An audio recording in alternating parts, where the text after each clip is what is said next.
Mwiriwe neza, mumeze neza, nizere ko mumeze neza. Uyu mwanya rero tugiye kwiganirira cyangwa se kuvuga ku bijyanye n'itandukaniro riri hagati y'umugaragu ndetse n'umucakara. Abenshi rero bakunda kwitiranya ibyo bintu ngo iyo umuntu ari umugaragu ngo burya ngo aba ari n'umucakara, kandi ibyo bintu ntibisa, ntibinahura kuko nta hantu byahurira, kuko ntibanakora bimwe. Rero mu Rwanda rwa kera gusa bitari kera cyane kuko byari ku ngoma ya Nyacyami, ariko iyo turebye u Rwanda rwa kera dusanga u Rwanda rwarabayeho mu myaka 20 ishize, nk'uko abashakashatsi mu bisigara bagiye bareba mu bisigaraamatongo ndetse n'ibikoresho basanze ko hari ibikoresho byagiye bikoreshwa muri iyo myaka yashize. Gusa ku ngoma ya Cyami byumvikana neza ko ari vuba kuko ari ku ngoma ya Gihanga, ngoma ijana kuza ukagera ku mwami wa nyuma Ndahindurwa. Ubu rero tugiye kwirebera ibijyanye n'itandukaniro riri hagati y'umugaragu ndetse n'umucakara. Rero abagaragu bari bameze bate? Ese abacakara bo ni bantu ki? Nk'uko bigaragazwa n'abanditsi Alexis Kagame ndetse na Aloys Bigirumwami ndetse n'abandi banditsi bagiye bandika nka Antoine, bagiye bagaragaza ko umugaragu yari uwari umuntu ushinzwe kuba yajya guhakwa, akajya guhakwa kugira ngo abone inka ave mu cyiciro cy'abahinzi ndetse ajye mu cyiciro cy'aborozi, cyangwa se ubwo inka zamushiragaho yaranyazwe cyangwa se harabaye ikindi baramugabyeho nk'ibitero by'urugomo, aho umwami yashoboraga kwitwara nabi akaba yagagaho inzira y'urugomo nk'uko bigaragara mu nzira z'ubwiru, ndetse bikarangira bamunyaze bakamutwara inka. Icyo gihe rero yaba ashobora kuba yajya kuyikorera. Icyo gihe rero kujya gukorera inka cyari igikorwa cyo kuba yakongera akaba umutunzi nk'uko byahoze, umworozi nk'uko byahoze, ko tubizi neza ko inka yari ifite agaciro gakomeye kuko niyo yari ifaranga ry'ibwami ku gihe cya Cyami, cyangwa se yari ifaranga nk'uko twavuga ifaranga ry'igihugu. Ngo rero inka yari ihagarariye amafaranga y'ubu ngubu twita amafaranga. Nuko rero tugiye rero kwirebera ese ako nari narabivuzeho ko umugaragu yari umuntu nyine yashaka gukora ibwami, akaba ari abagaragu b'ibwami, hakaba n'abagaragu bo muri rubanda.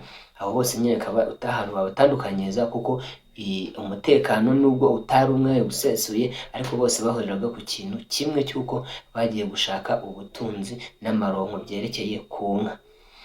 Ubwo rero tugiye kwirebera ese iyo bavuze umucakara we ni umuntu wari umeze ute. Rero umucakara nibyo abazungu baje batwinjizamo bavuga ko umucakara ngo ari bano ari abantuza abagaragu, bakabyibitanya n'abagaragu, kandi ntago ari byo, nta n'amahuriro. Kuko iyo turebye nk'umuhanga Nizeyimana atugaragariza uburyo ki icyo twita ubucakara cyangwa se umucakara bikomoka mu bera cyangwa se mu bazungu, muri biriya bihugu byateye imbere byaje bije gukoloniza u Rwanda. Nk'indirimbo y'icyongereza rimwaga ngo slave in America day and night, yuko nyine ubucakara bwo muri Amerika bakoraga ijoro ndetse bagakora n'amanywa. Ibyo rero biratugaragariza ko ubucakara yari ubuhinzi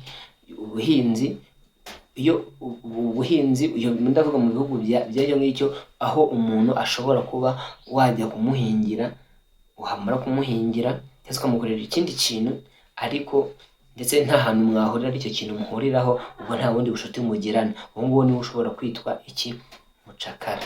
Ndetse iyo tugeze mu Rwanda ndetse n'ahandi, ubucakara usanga busobanura nk'aho ari nk'ahantu umuntu ashobora kuguha nk'umurima, akakwatira umurima ukawuhinga, then wamara kuwuhinga ibyo mugaherukana aguha umurima ngo uhinge, wazasarura ukagira ute ukamumurikira ibyo wahinze, atarinze yongera gukandagira mu murima kuko aba yaraguhaye umurima.